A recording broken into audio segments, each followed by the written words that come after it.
Baik, kita geser dulu ke informasi yang lain. Pemirsa, ini Gregorius Ronald Tanur terpidana 5 tahun penjara dalam kasus pembunuhan Dini Sera Afrianti akhirnya ditangkap di kediamannya yang berlokasi di Pakuwon City, Surabaya, Jawa Timur.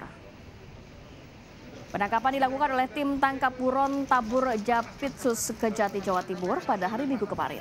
Dari pantauan di lokasi, sejumlah warga perumahan Virginia sempat menyaksikan saat Ronald Tanur ini diamankan tanpa perlawanan dan kooperatif saat dibawa ke kantor Kejaksaan Tinggi Jawa Timur.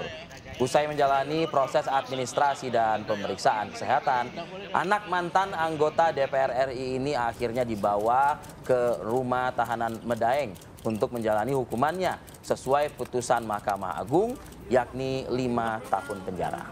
Mas, ada statement Mas, ada permohonan maaf Mas. Mas, mungkin ada permohonan maaf. Ya, seperti kita ketahui, artinya ini proses eksekusi sudah dilakukan, sudah dijebloskan ke rumah tahanan Medaeng. Pertanyaannya, imbas dari kasus suap yang dilakukan oleh Ronald Tanur ini menjerat 3 hakim yang saat ini masih terus menjalani pemeriksaan di Kejaksaan Tinggi Jawa Timur.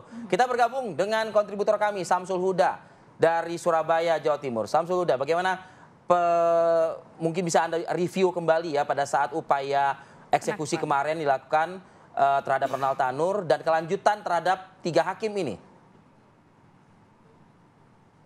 Baik, saat ini saya sudah berada di Gedung Kejaksaan Tinggi Jawa Timur.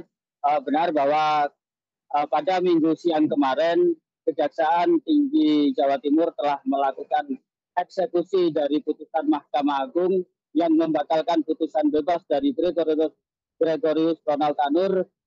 Mahkamah Agung menjatuhkan hukuman Gregorius Ronald Tanur terbukti secara sah dan meyakinkan melanggar pasal 351 ayat 3 terkait tentang penganiayaan hingga menyebabkan nyawa seseorang dan diganjar dengan hukuman 5 tahun penjara. Ronald Tanur sendiri dilakukan eksekusi oleh pihak Kejaksaan Tinggi Jawa Timur di rumahnya di kawasan Pakuwon City, Surabaya. Ronald Tanur dieksekusi, ditangkap tanpa melakukan perlawanan, dan saat itu di rumah Ronald Tanur hanya ada Ronald Tanur dan asisten rumah tangganya. Ronald Tanur kemudian dibawa ke Gedung Kejaksaan Tinggi Jawa Timur untuk melakukan proses administrasi dan pemeriksaan kesehatan. Setelah semua proses selesai, Ronald Tanur kemudian dibawa ke Rutan Kelas 1 Surabaya di Medaeng, Sidoarjo, Jawa Timur. Dan saat ini Ronald Tanur sudah berada di Rutan Medaeng untuk menjalani hukuman 5 tahun yang sudah dijatuhkan oleh Mahkamah Agung Republik Indonesia. Sementara itu, sejak dari awal memang kasus Ronald Tanur ini menjadi perhatian publik dan banyak kontroversi di dalamnya, mulai dari Majelis Hakim di Pengadilan Negeri Surabaya yang mengabaikan bukti-bukti yang diajukan oleh jaksa hingga akhirnya pada putusan bebas. Kejaksaan Tinggi Jawa Timur sendiri sempat kesulitan ketika akan mengajukan kasasi setelah Pengadilan Negeri Surabaya memutuskan bebas. Kejaksaan Tinggi Jawa Timur melakukan kasasi namun kesulitan untuk mengambil salinan putusan.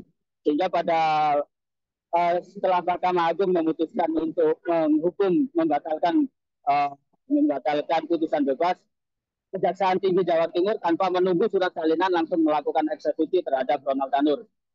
Dan terkait dengan penangkapan 3 hakim yang dilakukan oleh Kejaksaan Agung Republik Indonesia, saat ini 3 hakim yang memimpin persidangan Ronald Tanur masih dititipkan di Kejaksaan Tinggi Jawa Timur untuk dilakukan serangkaian pemeriksaan pendalaman dan pengembangan terkait gratifikasi dan suap terkait dengan pembebasan Ronald Tanur sendiri. Seperti diketahui, setelah penangkapan 3 hakim dan 1 pengacara ini, pihak Kejaksaan Agung berhasil mengembangkan dengan menangkap ZR di Bali, salah satu mantan pejabat Mahkamah Agung yang diduga akan mengkondisikan terkait putusan kasasi yang ada di Mahkamah Agung. Demikian, Sisi. Baik. Terima kasih Syamsul Huda atas laporannya langsung dari Surabaya, Jawa Timur. Tadi dikatakan bahwa saat ini masih terus dilakukan pemeriksaan terhadap 3 majelis hakim yang dari PN Surabaya. Kemudian juga ZR mantan pejabat dari Mahkamah Agung juga sudah diamankan di wilayah Bali. Dan selamat bertugas kembali Syamsul Huda, terima kasih atas laporannya.